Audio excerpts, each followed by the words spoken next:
Hello बच्चों, यह सरवाई classes for board exam के यूट्यूब चैनल पे आप सभी का स्वागत है। आज हम लोग पढ़ेंगे कक्षा 12 के जीव विज्ञान का चौथे अध्याय, जिसका नाम है वंशागति तथा विविधता के सिद्धांत, जिसको इंग्लिश में कहें principles of inheritance and variation. इसका दूसरा भाग पढ़ेंगे। इसका पहले वाला भाग का जो वीडियो है वो उसका वीडियो जो है अपलोड है, वहाँ से जा कर के आप लोग उसको देख सकते हैं, ताकि ये वाला पार्ट आप लोगों को अच्छे तरीके से समझ में आए। तो पिछले भाग में हम लोगों ने पढ़ा था मेंडल के बारे में कि मेंडल ने 7 सालों तक मटर के पौधे पर प्रयोग किए। उन प्रयोग के आधार पर उन्होंने कुछ वंशागति के सिद्धांत दिए कि कोई भी लक्षण एक पीढ़ी से दूसरी पीढ़ी में कैसे जाता है, इसका उन्होंने सिद्धांत दिया। तो उसके बारे में हम लोगों ने पढ़ा था कि मेंडल ने किन लक्षणों को, मटर के किन लक्षणों का अध्ययन किया था। 7 जोड़ी लक्षणों का अध्ययन किया था, जिसके बारे में हम लोग वहाँ पे पढ़ लिए थे। तो आज हम लोग स्टार्ट कर रहे हैं कि मेंडल का जो पहला प्रयोग मेंडल ने किया था उसके बारे में हम लोग पढ़ेंगे। एक जीन की वंशागति की, एक जीन की वंशागति किस तरह से होती है, इसके बारे में पढ़ेंगे। तो चलिए स्टार्ट करते हैं। एक जीन की वंशागति। तो एक जीन की वंशागति प्रयोग में मेंडल ने एक तद्रुप प्रजननी सम मटर का पौधा लिया, जिसका लक्षण था कि वो पौधा लंबा था। उसका वो विशेषक था, लक्षण जिसके अध्ययन कर रहे थे वो लंबाई लक्षण था जिसका अध्ययन कर रहे थे, और वो पौधा लंबा था, उसका विशेषक था। तो जैसे यहाँ पे हम लोग देख सकते थे कि एक लंबा पौधा उन्होंने लिया और एक बौना पौधा उन्होंने लिया। ये दोनों तद्रुप प्रजनन सम है। तद्रुप प्रजनन सम का मतलब होता है कि ऐसे पादप अगर इनका स्वयं परागण होता है, ठीक है, स्वयं परागण होता है, स्वयं परागण के बाद अगर बीज बनेगा इसमें, और उस बीज को बोकर जब पौधा उगाएंगे तो भी इनके समान लंबा ही रहेगा। तो ऐसी जो भी प्रजाति उनको कहते हैं तद्रुप प्रजननी समजात, या इंग्लिश में कहते हैं टू ब्रीड, ठीक है। इसी तरह जो बौना वाला पौधा था ये भी ट्रू ब्रीड था, कि मतलब अगर इसमें भी स्वयं परागण होता और उसके फलस्वरूप जो बीज बनता उससे जब पौधा उगाते तो सारे के सारे कैसे होते, बौने ही होते। तो इसको कहते हैं तद्रुप प्रजननी समझाती, ठीक है। तो जब उन्होंने क्या किया, एक लंबा लिया तद्रुप प्रजननी लंबा पौधा मटर का लिया, दूसरा लिया बौना। इस तरह के उन्होंने कई प्रयोग किए थे। वहाँ पे हम लोग एक प्रयोग केवल पढ़ रहे हैं उनका। तो एक लंबा लिया एक बौना लिया, और उनका क्या करवा दिया, पर परागण। पर परागण में क्या होता है, हम लोग पढ़े हैं कि एक इसका जो परागकण है वो उसके वर्तिकाग्र पे गिरेगा, या फिर उसका जो परागकण है इसके वर्तिकाग्र पे गिरेगा। ये हो सकता है कि मतलब उसमें एक पौधे का जो परागकण है वो उसी जात के किसी दूसरे पौधे पे गिरता है। उन्होंने लिया, पर परागण करवाया, उसके बाद बीज उत्पन्न हुए और उनको उन्होंने बोया तो जो संतति प्राप्त हुई उसको उन्होंने कहा प्रथम संतति पीढ़ी या फर्स्ट फ्लियल जनरेशन। जैसा कि यहाँ पे देख सकते हैं कि इसको इन्होंने कहा था F1 पीढ़ी, जिसको इंग्लिश में कहते हैं फर्स्ट फ्लियल जनरेशन। अब F1 पीढ़ी में इन्होंने एक चीज़ नोटिस की कि F1 पीढ़ी के जितने पौधे थे सब के सब लंबे ही थे, उसमें कोई बौना पौधा नहीं था, राइट। उसमें कोई बौना पौधा नहीं था। सारे के सारे पौधे जो F1 पीढ़ी में जितने पौधे प्राप्त हुए उनको, वो सारे के सारे लंबे थे। अब इन्होंने क्या किया कि इन F1 पीढ़ी वालों का स्वयं परागण करवा दिया, कि मतलब उसी का परागकण और उसी पादप के वर्तिकाग्र पर गिरा, इसको उन्होंने करवाया। और फिर जब बीज उगे उनको बोया, और उनको बो करके उन्होंने द्वितीय संतति के पादप प्राप्त किए, द्वितीय संतति के पौधे प्राप्त किए। और जब द्वितीय संतति के पौधों में लंबाई के लक्षण का वो विश्लेषण कर रहे थे तो उन्होंने देखा कि द्वितीय संतति पीढ़ी में, यहाँ पे इसको कहें F2 पीढ़ी में जितने पौधे थे, ठीक है, जितने पौधे थे, जब उनका उन्होंने अनुपात निकाला तो उन्होंने देखा कि लंबे और बौने पौधों का अनुपात 3:1 हो गया था। यानी अगर उसमें से वो 4 पौधा ले रहे थे तो उसमें 3 लंबा था और 1 बौना था। लेकिन ये एक अनुपात था, ठीक है, एक अनुपात था, ना कि पौधों की संख्या नहीं थी। एक अनुपात था कि जितने ही पौधे मिले, जब उनका एक उन्होंने अनुपात निकाला तो उसमें देखा कि 3 पौधे अगर लंबे हैं तो एक पौधा बौना था, यानी लंबे और बौने पौधों का जो अनुपात उनको प्राप्त हुआ वो हुआ 3:1 के अनुपात में प्राप्त हुए। ठीक है। अब इन्होंने यहाँ पे देखा कि नहीं, F1 पीढ़ी के पौधे सभी, जैसा अगर जनक पीढ़ी इसको जहाँ से संतति मतलब ये उत्पन्न जनक पीढ़ी है, इसमें इन्होंने क्या देखा कि एक पौधा लंबा था, दूसरा बौना था। F1 पीढ़ी में आया, सभी के सभी लंबे हो गए, और जब इनको स्व परागण करवाया तो देखा कि जो पौधे यहाँ पे मतलब विकसित हुए उसमें अगर 3 पौधा लंबा था तो एक पौधा बौना था। ठीक है। इसके अलावा कोई और ट्रेट उसमें कोई और विशेषक नहीं हो रहा था। अब इन्होंने इस प्रयोग के आधार पर, ठीक है, इस प्रयोग के आधार पर उन्होंने बताया कि इस तरह के उन्होंने कई सारे प्रयोग किए। ठीक है। केवल यही लंबाई के लक्षण करें, जो हम लोग 7 जोड़ी लक्षण पढ़े थे, 7 जोड़ी लक्षणों का उन्होंने अध्ययन किया और यही निष्कर्ष उन्होंने निकाला, यही निष्कर्ष उनको हर प्रयोग में मिला। तो उन्होंने इस प्रयोग के आधार पर कुछ निष्कर्ष, कुछ चीज़ें प्रस्तावित की। तो जो पहली चीज़ थी उन्होंने बताई कि कोई ऐसी वस्तु है जो अपरिवर्तित रूप में युग्मकों के माध्यम से, अपरिवर्तित रूप में युग्मकों के माध्यम से संतति पीढ़ी में जा रही है, और इस जो ये जो चीज़ था उसको उन्होंने नाम दिया था कारक, या अंग्रेजी में जिसको कहेंगे फैक्टर। ठीक है। फैक्टर कि जो कोई ऐसा चीज़ है जो जनक से युग्मकों के माध्यम के द्वारा अपरिवर्तित रूप में संतति पीढ़ी में जा रहा है, जिसको उन्होंने नाम दिया था कारक। अब कारक को आज की अगर बातचीत पे हम लोग कहें कि जो आज हम लोग का जीव विज्ञान में हम लोग पढ़ते हैं, तो आज उसी को हम लोग जीन के नाम से पढ़ते हैं। ठीक है। जीन कि जिसको मेंडल ने कारक कहा था उसको हम जीन के नाम से पढ़ते हैं। तो इसके बाद जहाँ भी चीज़ें आएंगी वहाँ पे जीन शब्द का उपयोग हो सकता है, परंतु मेंडल ने उसको जीन नहीं, क्योंकि मेंडल के समय जीन की खोज ही नहीं हुई थी, जीन के बारे में कोई जानता ही नहीं था। तो मेंडल ने उसको क्या नाम दिया था, कारक नाम दिया था, और उन्हें बताया था कि वो चीज़ जो है अपरिवर्तित रूप में जनकों से जो है संतति पीढ़ी में जाती है। ठीक है। संतति पीढ़ी में जाती है, जिसको उन्होंने क्या कहा था, कारक कहा था, और जिसको आजकल हम लोग किसके नाम से जानते हैं, जीन के नाम से जानते हैं। और हम लोग आज भी ये भी जानते हैं कि जीन जो है वो आनुवंशिकता की इकाई है, कि मतलब एक पीढ़ी से लक्षण दूसरी पीढ़ी में जीनों के माध्यम से जाते हैं। ठीक, क्लियर। ठीक। हर एक जो विशेषक किसी भी जीव का है वो उसकी सूचना किस में निहित रहती है, जीन में निहित रहती है। ठीक है। दूसरी बात इन्होंने बताई कि जो जैसे यहाँ पे पौधा था कि लंबा है, ठीक है, और वहाँ पे क्या था, बौना है। ठीक है। तो ये जो कारक बताया था इन्होंने, ये कारक किसमें होते हैं, जोड़े में होते हैं, हमेशा जोड़े में रहेंगे। ठीक है। जनकों में जोड़े में रहेंगे। तो यहाँ पे जैसे लंबाई का जो कारक रहेगा वही सेम कारक दूसरे जोड़े में भी रहेगा, और वही सेम कारक नहीं, बौने के लिए जो कारक होगा वो अलग होगा, लेकिन दोनों जो कारक होंगे वो सेम ही होंगे, और वो युग्मकों के माध्यम से F1 पीढ़ी में जाएंगे। ठीक है। F1 पीढ़ी में जाएंगे। तो एक ही लक्षण है। ठीक है। क्या, लंबाई, एक पौधा क्या है, लंबा है, दूसरा बौना है। तो इनकी जो 2 कारक होंगे वो किसको नियंत्रित करेंगे, लंबाई के ही लक्षण को, लेकिन वो दोनों कारकों में थोड़ा बहुत अंतर होगा। ठीक है। तो एक लक्षण को निर्धारित करने वाले जो संकेतक जोड़ा है उसको क्या कहते हैं, युग्म विकल्पी कहते हैं, या फिर एलील कहते हैं। अब ये एलील क्या होते हैं, एक ही जीन जो लंबाई के लक्षण को नियंत्रित कर रहा है, उसी का थोड़ा सा बदला हुआ रूप ये है, जिसमें कुछ थोड़ा बहुत परिवर्तन आ गया, जिसकी वजह से वो पौधा कैसा हो गया, बौना हो गया। ठीक है। तो एलील जो होते हैं, या जिसको हम लोग हिंदी में युग्म विकल्पी कहते हैं, ये एक ही जीन के थोड़ा सा बदले हुए रूप होते हैं।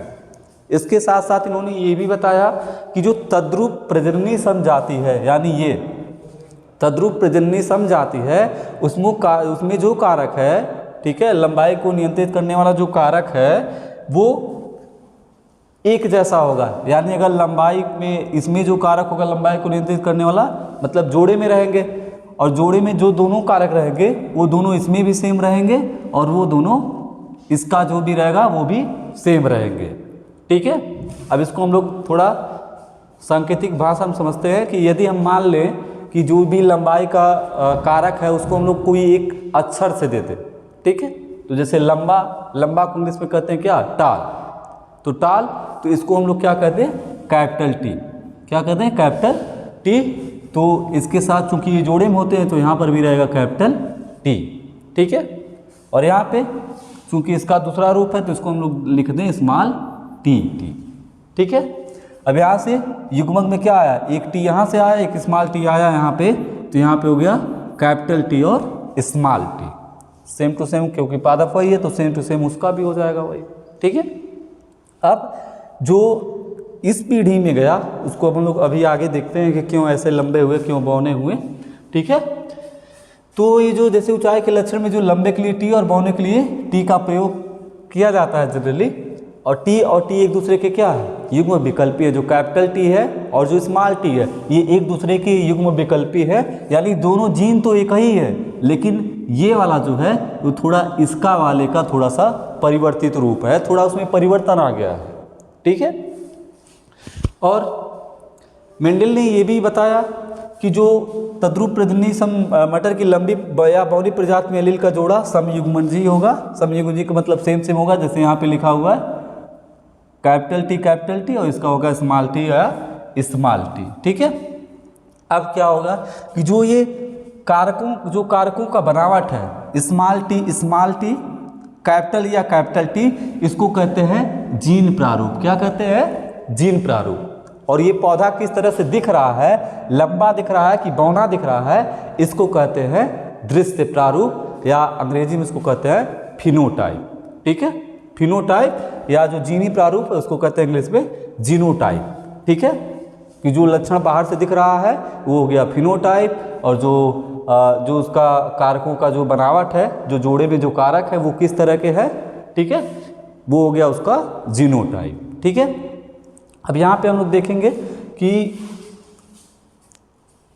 यहाँ पे अगर हम लोग देखें तो क्या था, इसमें कैपिटल टी था, इसमें स्मॉल टी था, और यहाँ पे क्या हुआ, कैपिटल टी स्मॉल टी हो गया। और यहाँ पे अगर देखेंगे तो एक पौधे में आया क्या, capital T small T capital T capital T और स्मॉल टी, वो पौधा कैसा हो गया, बौना हो गया। अब यहाँ पे देखने वाली बात यह है कि यहाँ कैपिटल टी और कैपिटल टी की वजह से पौधा कैसा था, लंबा था, स्मॉल टी की वजह से बौना था। लेकिन जब F1 पीढ़ी में आया कैपिटल टी और स्मॉल टी, तो यहाँ पे ये हुआ कि कैपिटल टी ने अपना प्रभाव दिखाया और स्मॉल टी ने अपना प्रभाव नहीं दिखाया। यानी इसमें से जो कैपिटल टी है वो स्मॉल टी के ऊपर क्या हो गया, प्रभावी हो गया, और इसलिए ये पौधा कैसा हो गया, लंबा हो गया। स्मॉल टी जो जीन है या जो कारक है उसने अपना प्रभाव नहीं दिखाया, उसका प्रभाव जो है कैपिटल टी ने क्या किया, सप्रेस कर दिया या दबा दिया। ठीक है, तो ये हो गया।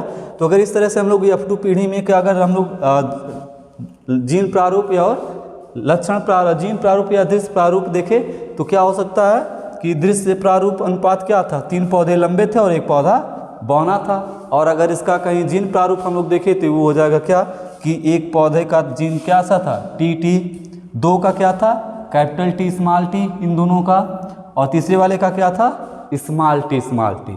तो जीन दृश्य प्रारूप का अनुपात जो था 3:1 था, लेकिन जीन प्रारूप का अनुपात कितना था, 1:2:1 था। क्लियर हो गया। चलिए आगे बढ़ते हैं हम लोग। अब क्या हो सकता है कि समयुग्मजी जो चीज़ें, समयुग्मजी अभी बताया ना, समयुग्मजी किसको कहेंगे, जिसमें कारकों का दोनों जोड़ा जो है वो सेम रहेगा, उसको कहेंगे समयुग्मजी। ठीक है, तो जैसे ये वाला समयुग्मजी हो गया, ये वाला समयुग्मजी हो गया। इसी तरह यहाँ पे देखेंगे तो यहाँ पे समयुग्मजी नहीं है, दोनों कारकों का जोड़ा जो है अलग अलग है, और इस स्थिति को हम लोग कहेंगे विषम युग्मजी। क्या कहेंगे, विषम युग्मजी। ठीक है, विषम युग्मजी कहेंगे। तो यहाँ पे हम लोग देखेंगे कि 2 पौधे समयुग्मजी हैं और 2 पौधे विषम युग्मजी हैं। ठीक है, अब नेक्स्ट क्या है कि चूंकि ये जो प्रयोग किया इन्होंने, इसमें क्या था कि ये जो पौधा था, ठीक है, ये जो F1 पीढ़ी में पौधा प्राप्त हुआ, ठीक है, वो क्या था, एक ही जीन के लिहाज से क्या था, मतलब एक जीन उसमें जो लंबाई को नियंत्रित करने वाला कारक है वो थोड़ा सा क्या था, एक कारक अलग था, दूसरा कारक अलग था, ठीक है। इसीलिए इसको इन्होंने क्या कर दिया, क्योंकि ये विषम युग्मित था इसलिए इसको कर दिया एकल संकर। ये जो पौधा था ये क्या है, एकल संकर है, और ये जो संकरण करवाया इसको इन्होंने नाम दे दिया एकल संकरण या मोनोहाइब्रिड क्रॉस। मोनोहाइब्रिड क्रॉस, तो मोनोहाइब्रिड क्रॉस कब कहेंगे, जब जिस क्रॉस में, ठीक है, कोई क्रॉस अगर हम करवा रहे हैं और उसमें किसी एक लक्षण को निर्धारित करने वाले जो कारक हैं, उनके जो दोनों कारक है, उनका जो दोनों कारक हैं वो अगर असमान है तो ऐसे क्रॉस को हम लोग कहेंगे क्या, मोनोहाइब्रिड क्रॉस, जो यहाँ पे करवाया गया, ठीक है, ये फोन पीढ़ी में करवाया, मोनोहाइब्रिड क्रॉस करवाया गया। नेक्स्ट है कि अब हम लोग समझने की कोशिश करते हैं कि एक्चुअली में क्या ऐसा हो क्यों रहा था, ठीक है।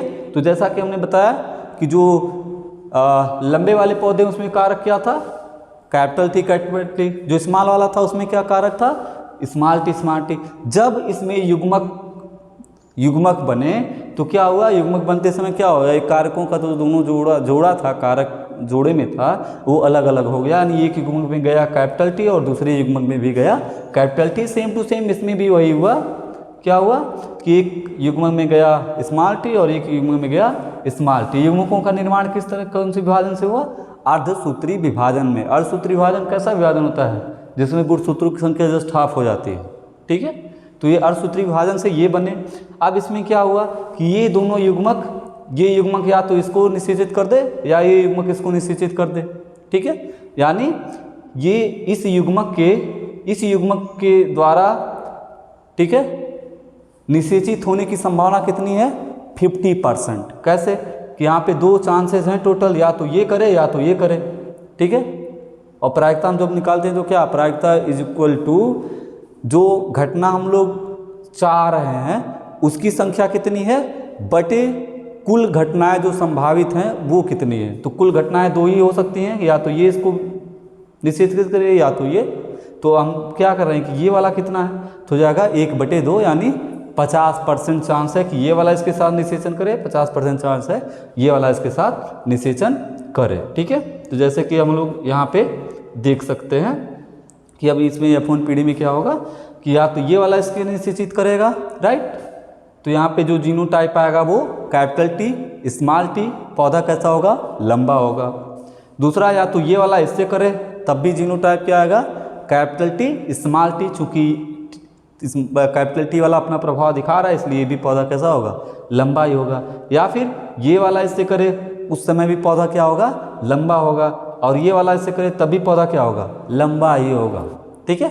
तो अब समझ में आया कि F1 पीढ़ी के पौधे लंबे क्यों हो रहे थे, क्योंकि इसमें जो ये कारक था लंबाई को, जो लंबा लक्षण को नियंत्रित कर रहा था वो प्रभावी था, वो स्मॉल टी के प्रभाव को दिखाने नहीं दे रहा था, अपना प्रभाव दिखा रहा था। तो ये चीज़ें क्लियर हो गई, ठीक है। अब बात करते हैं हम लोग पनेट वर्ग की। तो पनेट वर्ग एक ब्रितानिकी आनुवंशिकविद थे जिसका नाम था रेजिनाल्ड सी पनेट, इन्होंने विकसित किया था।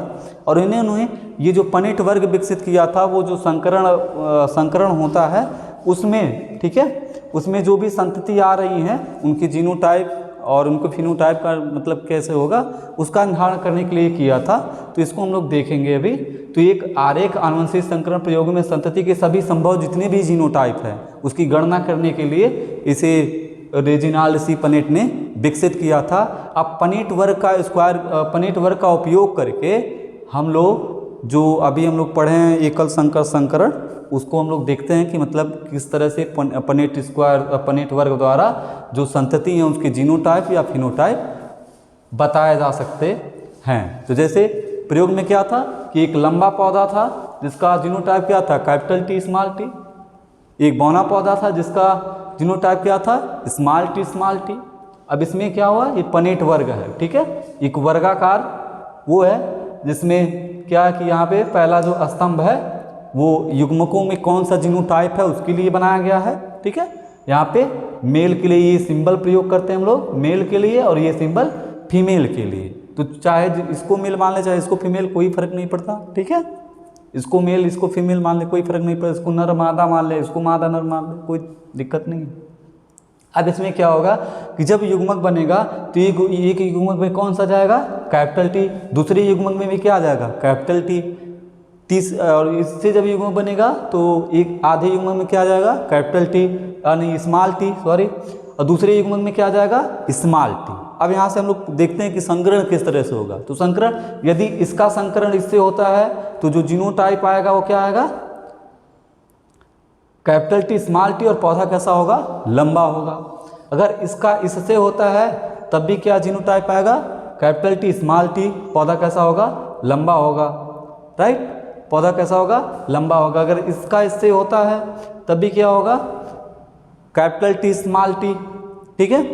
अगर इसका इससे होता तब भी पौधा क्या होगा, कैपिटल टी स्मॉल टी, और पौधा कैसा होगा, लंबा ही होगा, क्योंकि टी वाला अपना प्रभाव दिखा रहा है। तो ये हो गया F1 पीढ़ी। अब F1 पीढ़ी के किसी पादप को ले लेते हैं, ठीक है, किसी पादप को ले लिए और उसमें क्या करवा दिए, स्वयं परागण करवा दिए। क्या करवा दिए, स्वयं परागण करवा रहे हैं। तो यहाँ पे दोनों का जो भी पौधा है, चूंकि एक ही पौधा है जिसमें स्वयं परागण करवा रहे हैं, तो दोनों उसका जीनोटाइप चाहे नर और मादा जो भी है एक ही पौधे में स्थित है, इसलिए उसके जो जीनोटाइप होंगे दोनों के सेम होंगे, नर युग्मक का और मतलब नर वाला जो जनन अंग है उसका भी और मादा जनन अंग है उसका भी। जब यहाँ से युग्मक बनेंगे तो इस तरह से जैसे हम देख सकते हैं कि युग्मक में क्या होगा कि यहाँ पे कैपिटल टी एक में गया स्मॉल टी, उसी तरह दूसरे वाले में भी कैपिटल टी और स्मॉल टी, ये हुआ। अब यहाँ पे हम लोग देखते हैं संतति निर्माण कैसे हुआ। तो संतति में हम लोग देखेंगे कि यहाँ पे अगर इसका दोनों हुआ तो टी और पौधा कैसा हुआ, लंबा हुआ। अगर इसका इसके हुआ तो कैपिटल टी स्मॉल टी। अगर इसका इससे हुआ, ठीक है, इसका इससे हुआ तो कैपिटल टी स्मॉल टी। लेकिन अगर इसका इससे हुआ तो स्मॉल टी, यानी पौधा कैसा हो गया, बौना हो गया, ठीक है। तो ये प्रयोग था, जिसका मतलब ये जो प्रयोग हम लोगों ने पहले पढ़ा वही प्रयोग था, लेकिन इसको हम लोगों ने पनेट वर्ग की सहायता से इसकी जीनोटाइप का निर्धारण किया, ठीक है।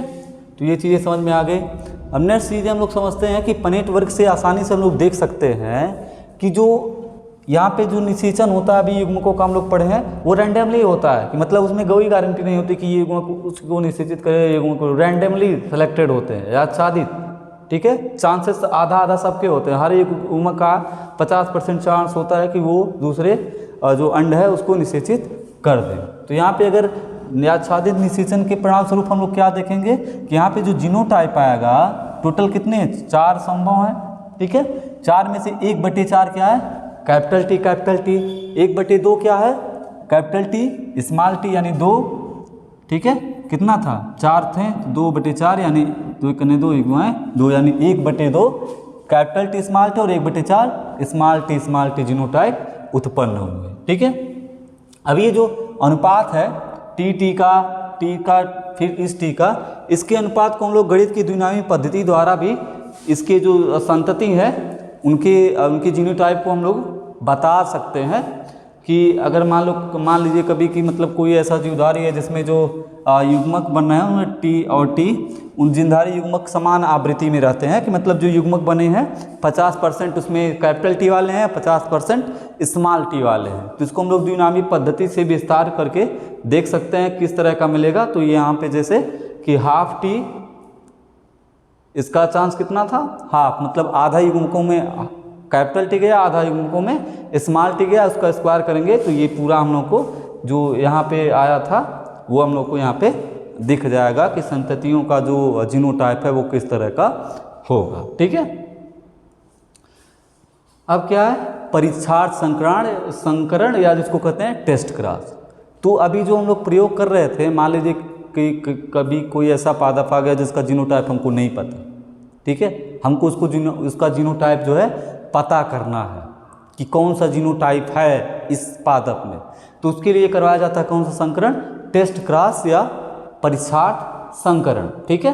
तो जो गणितीय प्रायिकता है उसके प्रयोग से जीनोटाइप अनुपातों की गणना की जा सकती है, लेकिन किंतु केवल प्रभावी विशेषक के फिनोटाइप को देखने भर से जीनोटाइप संरचना का ज्ञान नहीं हो सकता, ठीक है। जैसे वहाँ पे हम लोग देख रहे थे कि कैपिटल टी था तब भी पौधा लंबा था, कैपिटल टी स्मॉल टी था तब भी पौधा लंबा था। तो केवल लंबाई हम लोग देखकर ये नहीं बता सकते कि उसका जीनोटाइप क्या है, ठीक है। उसके जो कारक हैं उसका स्वरूप क्या है नहीं बता सकते, तो उसके लिए प्रयोग किया जाता है परीक्षार्थ संकरण। इसके लिए इसमें क्या किया जाता है कि जो F2 के, मान लीजिए कि F2 के लंबे पौधे को जीनोटाइप का निर्धारण करना है कि नहीं, उसमें जैसे हम लोग देखे थे ना, कुछ थे जिसका कैपिटल टी था, कुछ थे जिसका कैपिटल टी स्मॉल टी था, ठीक है।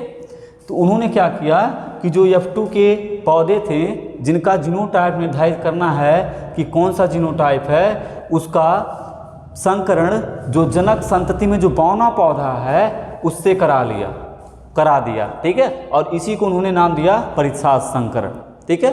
F2 पौधे के जो भी लंबे पौधे हैं उनका जनक जो पीढ़ी था उसमें जो सबसे तद्रुप प्रजननीय जो बौना पौधा था उससे संकरण करवाएंगे, तो उसी को कहते हैं परीक्षार्थ संकरण, ठीक है। अब इसमें क्या है कि इस प्रयोग में प्रभावी जीनोटाइप वाले जीव का प्रभावी पौधे से संकरण किया जाता है। जैसे हम लोग देख रहे हैं कि लंबा पौधा था, उसका संकरण किससे करवा रहे हैं, जो अप्रभावी है, मतलब आगे वाली पीढ़ी में वो लक्षण व्यक्त नहीं होगा या फोन वाली पीढ़ी में वो लक्षण व्यक्त नहीं होता है, ठीक है। अगर सामान्य जो संकरण हम लोग पढ़े उसमें हम लोग देखेंगे स्मॉल टी जो है वो व्यक्त नहीं होता, ठीक है। तो इसके लिए हम लोग चित्र की सहायता से उसको समझने की कोशिश करते हैं कि क्या होता है। तो जैसे मान लीजिए, ठीक है, कि समयुग्मजी अप्रभावी कोई फ्लावर, जैसे वाइट कलर का फ्लावर है, ठीक है, जो अप्रभावी है, मतलब अगर इसको तद्रुप प्रजननी सम जो प्रभावी वाला जीन है उसके साथ अगर संकरण करवाया जाता है, तो F1 पीढ़ी में ये लक्षण जो है व्यक्त नहीं होता, यानी अप्रभावी है। और मान लीजिए कि हमको एक मिला है प्रभावी फिनोटाइप वाला जिसका जीनोटाइप हमको पता नहीं है कि कौन सा जीनोटाइप है, तो उसकी दो जीनोटाइप संभव हो सकते हैं, या तो होगा कैपिटल W या स्मॉल w, या फिर कैपिटल W, राइट। अब यहाँ पे संकरण करवाते हैं अगर, तो यहाँ पे हम लोग देखेंगे जब इसमें युग्मक बनेगा तो दोनों युग्मकों में कौन सा जाएगा, स्मॉल w। लेकिन अगर ये वाला जीनोटाइप है तो अगर इसके युग्मकों में क्या होगा कि एक में स्मॉल w दूसरे में कैपिटल W, और अगर इसको हम लोग पनेट वर्ग की सहायता से अगर इसको बनाने की कोशिश करेंगे तो देखेंगे क्या कि इसके आधे पौधे जो है वो वाइट ही रहेंगे और आधे पौधे बैंगनी कलर के हो जाएंगे, ठीक है। तो ऐसी स्थिति अगर हम लोग को मिलती है तो हम लोग ये हम लोग को निर्धारित कर देंगे कि अब तो जिस पौधे का जीनोटाइप हमको पता नहीं उसका जीनोटाइप क्या होगा, कैपिटल W स्मॉल w। दूसरी स्थिति है कि दूसरी स्थिति में ये हो सकता है कि मान लीजिए इसका जीनोटाइप कैपिटल W हो, उसका जो जैसा कि हम लोग पहले जाना है स्मॉल w है, ठीक है। अब इसका अगर इसमें देखेंगे तो युग्मक में जो भी जाएगा कैपिटल W, उसके युग्मक में स्मॉल w। इसका पनेट वर्ग से अगर देखेंगे हम लोग बनाएंगे तो देखेंगे क्या होगा, capital W small w, capital W small w, capital W small w, capital W small w, यानी सभी के सभी पौधे कैसे होंगे, बैगनी होंगे। और अगर ऐसा होता है तो उसका जीनोटाइप जो अज्ञात जीनोटाइप है वो क्या होगा, कैपिटल W होगा। कैपिटल W स्मॉल w कब होगा, जब आधा इस कलर के हों और आधा अप्रभावी वाला जो जनक है उसका लक्षण दिखे तो वो विषम युग्मजी होगा। और अगर सब जो अगली पीढ़ी संतति उत्पन्न कर रहे हैं उनका अगर लक्षण एक जैसा है तो वो जो जीनोटाइप है वो समयुग्मजी होगा। इस स्थिति में विषम युग्मजी और इस स्थिति में समयुग्मजी। तो ये था परीक्षार्थ संकरण, ठीक है, परीक्षार्थ संकरण, ठीक है। तो एक संकरण प्रयोग किया मेंडल ने, उसके आधार पर मेंडल ने वंशागति संबंधी दो सामान्य नियम जो है प्रस्तावित किए, जिन्हें वंशागति के नियम या सिद्धांत के नाम से जाना जाता है। पहला जो नियम था वो था प्रभाविता का नियम, जिसको अंग्रेजी में लॉ ऑफ डोमिनेंस भी कहा जाता है। दूसरा जो नियम था वो था विसंयोजन का नियम, या जिसको इंग्लिश में हम लोग कहेंगे लॉ ऑफ सेग्रीगेशन। तो ये दोनों नियम हम लोग पढ़ लेते हैं कि प्रभाविता का नियम क्या है, ठीक है। तो प्रभाविता का नियम कुछ अभी हम जैसे पढ़ा कि तद्रुप प्रजननी लंबा पौधा था, तद्रुप प्रजननी बौना पौधा था। जब दोनों में संकरण करवाया तो F1 पीढ़ी में केवल एक ही जनक का लक्षण व्यक्त हुआ, और वो व्यक्त हुआ किसका, लंबे वाले का, ठीक है। तो ये इसके अनुसार क्या कि यदि लक्षणों को निर्धारित करने वाले कारकों का जो जोड़ा है उसके सदस्य अलग अलग हो, जैसे F1 पीढ़ी में क्या था, एक कैपिटल T और एक स्मॉल t, तो दोनों सदस्य कैसे हैं, अलग अलग हों, तो इनमें से एक जो कारक होगा वो दूसरे के ऊपर क्या होगा, प्रभावी होगा, ठीक है, दूसरे के ऊपर प्रभावी होगा। और इस प्रकार हम लोग कह सकते हैं कि एक कारक इसमें प्रभावी होगा, दूसरा कारक अप्रभावी होगा। तो ये हो गया प्रभाविता का नियम। दूसरा नियम क्या था इनका, विसंयोजन का नियम, या जिसको कहते हैं लॉ ऑफ सेग्रीगेशन। अब इसमें क्या था कि जो जनक में है, ठीक है, जनक में दोनों जो अलील विद्यमान होते हैं, ठीक है, दोनों अलील, जैसे यहाँ पे हम लोग बात कर रहे हैं तत्व का, तो कैपिटल टी स्मॉल टी, दोनों जो अलील है, ठीक है, अलील वो विद्यमान होते हैं। लेकिन युग्मक बनने के समय, युग्मक जब बनता है तो ये दोनों जो कारक हैं, ये क्या होता है, एक दूसरे से अलग हो जाते हैं या संयोजित हो जाते हैं। यानी एक युग्मक को केवल एक ही कारक मिलता है, और इस तरह से यानी यहाँ पे युग्मक को दो में से एक ही कारक प्राप्त होता है। और इस प्रकार हम ये भी कह सकते हैं कि युग्मक जो होते हैं वो कारकों की दृष्टि से बिल्कुल शुद्ध होते हैं। इसलिए इस नियम को कभी कभी युग्मकों की शुद्धता का नियम भी कहा जाता है, या इंग्लिश में law of purity of gamete भी कहा जाता है। तो आज हम लोगों ने पूरा एकल संकर संकरण पढ़ा, उस पर आधारित जो मेंडल के नियम थे उसके बारे में पढ़ा। इसकी नेक्स्ट वीडियो हम लोग पढ़ेंगे कि वे कौन कौन सी स्थितियां हैं जहां पे जो मेंडल का एकल संकरण संकरण का जो नियम है, प्रभाविता का नियम या विसंयोजन का नियम, वो फॉलो नहीं होता है। ठीक है, तो आज के लिए बस इतना ही।